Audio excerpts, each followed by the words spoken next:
дар ҳамин ҳол мақомоти рус 150 000 муҳоҷирони тоҷикро ки ҳаққи сафар ба ин кишварон надоштанд авф карданд. саволе ки пайваста бинандагони азиз аз мо мепурсед.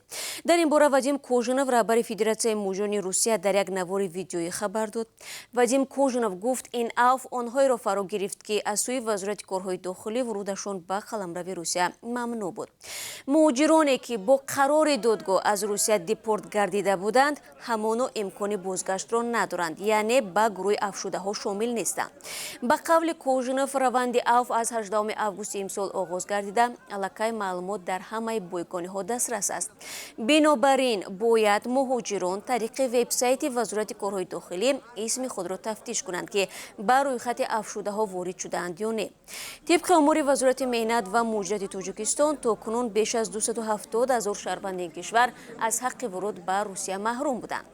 таҳлилгарони масоили муҳоҷират мегӯянд, мақомоти тоҷик бояд талош кунанд то муҳоҷирон барои қонуншикании ночиз ба феҳристи рондашудаҳо наафтанд, зеро онҳо як гурӯҳи бузурге мебошанд ки кӯмакашон ба иқтисоди Тоҷикистон ва буҷаи оилаҳо зиёд аст.